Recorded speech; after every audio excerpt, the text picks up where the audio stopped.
Hello ladies and gentlemen, and welcome back to the Fight News. This is BananaSoup and we are going to talk about the news on the fighting games. So let's jump right into it. First and foremost, Blanka showed up and it happens to be next week. Or I should say after 4 days, I think? Yeah.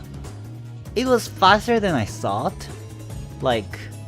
Since it's like last year, there was a gap between Akuma and Colin, and I think it was like 2 months.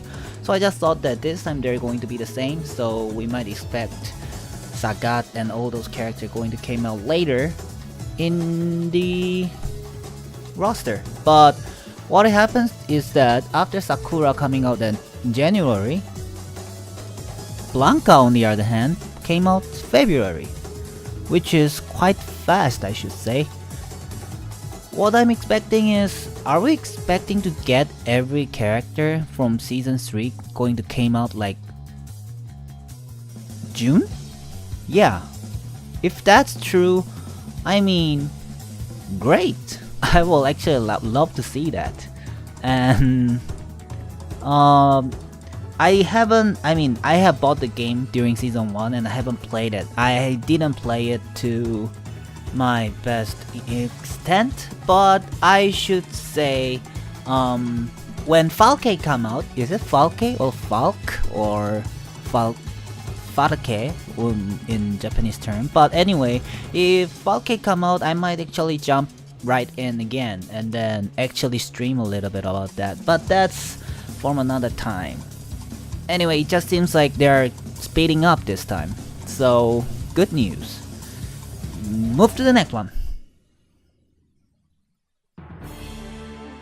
Blazblue Cross Tag Battle actually announced they are going to, let's say, the pricing is out, and it happens to be 50 plus 20, which makes it like 50 for the 22 characters and 70. And you get full roster of 40. Alright, so what's even better, should I say better, is that if you pre-order the game, you actually get 3 more characters, like the first batch of DLC, which was Platina, what was that? Platina, Orie, and that one from Persona. I don't know too much about Persona, so... Okay, so again, I am absolutely not into this kind of practice that Arc System Works show up in the very first place.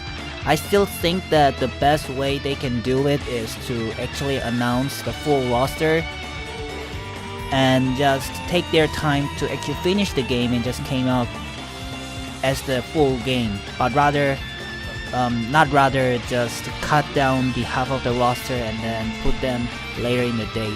But 70 is not a bad price, I should say, if you include all the things.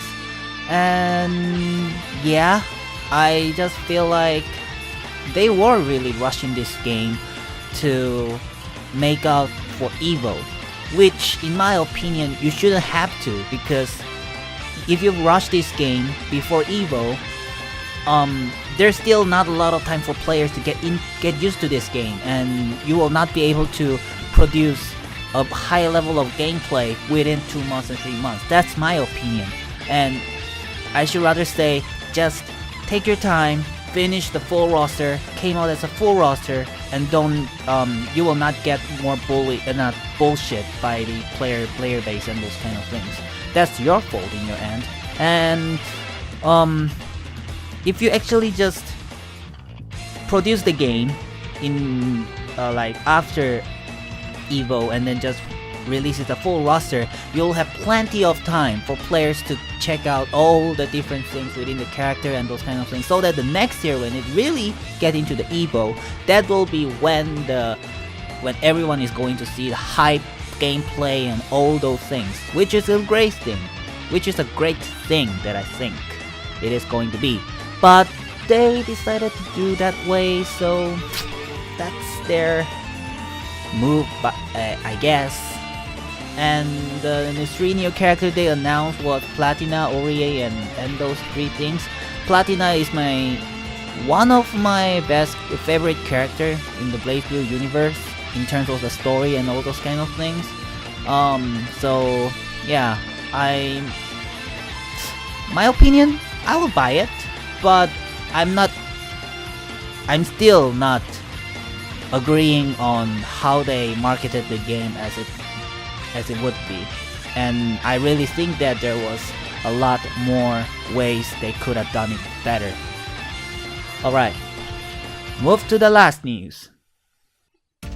Steam has a Lunar Sales, and this is going to end very fast. I think we have only 3 days left, so let's just jump right into it. I will show you what fighting game you should buy in this period, because the fact is the Lunar Sale is not that great in terms of there's a lot of fighting games that are not on sales right now. So let me pick 3 that you should actually pick up because they are really good.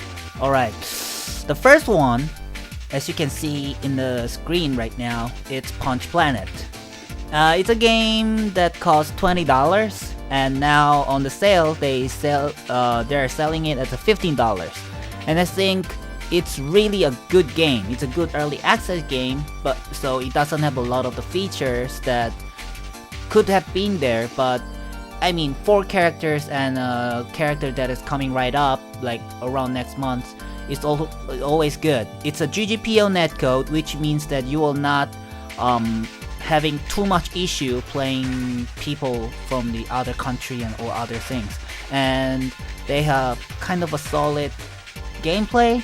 It's a more of a refined version of the Street Fighter where there is parry and there is instant overhead and all those kind of techs in the Street Fighters, and then they just redefined it into a time meter, and so that you cannot spam it, and but you can still wisely use it and then to your advantage. I think it's one of a better game that is created, so that's one good game that I'm suggesting. Another good game other than Punch Planet is King of Fighters 14. It can be kind of a surprise one, but I mean, if you see my channel, I have talked about the SNK heroines and those kind of thing, and you should understand that I am a big SNK fan. And what you need to understand is that King of Fighters 14 is a good game, and it's a half price right now. It's like $25 right now, I think, 25 bucks. And before it's a 50 bucks, so it's really a good game. And the gameplay, I just think that it's one of a better kind for me, I think. So they're actually putting out a 3.0 like around this April with 4 more characters, which is like, okay, we have 58 characters in the King of Fighter, and it is one of the biggest rosters, I think. So yeah, that's a good solid recommendation from me. And the last one, and the last one is going to be Skullgirls.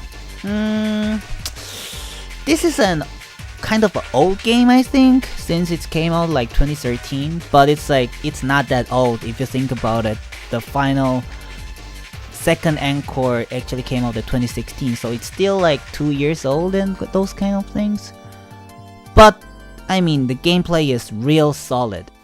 A 6-button fighting game that kinda have a Marvel vs. Capcom vibe into it, but it also makes a lot of the new things like custom assist, or make it so that you can do 1 character versus 3 characters and 2 character versus 3 character, or 1 character versus 1 character, and those kind of things, which is great.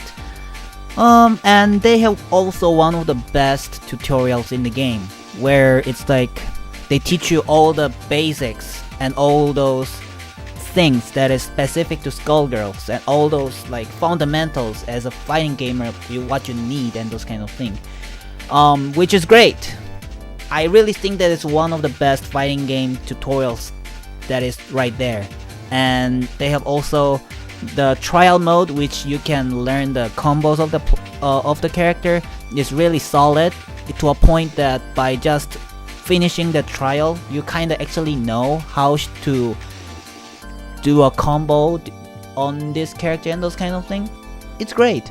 And now the second Anchor update kinda just added everything that is inside the game, and you can have a Japanese sound, and you can have Japanese voiceover, you can do a lot of different things and so much and so forth. And it's just a bargain right now. The game right now, it just costs around $10 to $12 to buy everything, which is, I think it's a must buy in this point if it's on sale like this point. So try it out.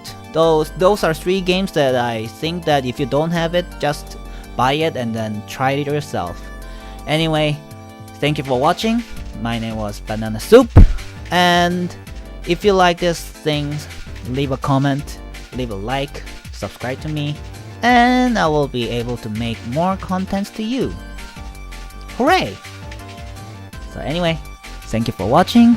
I will see you next time.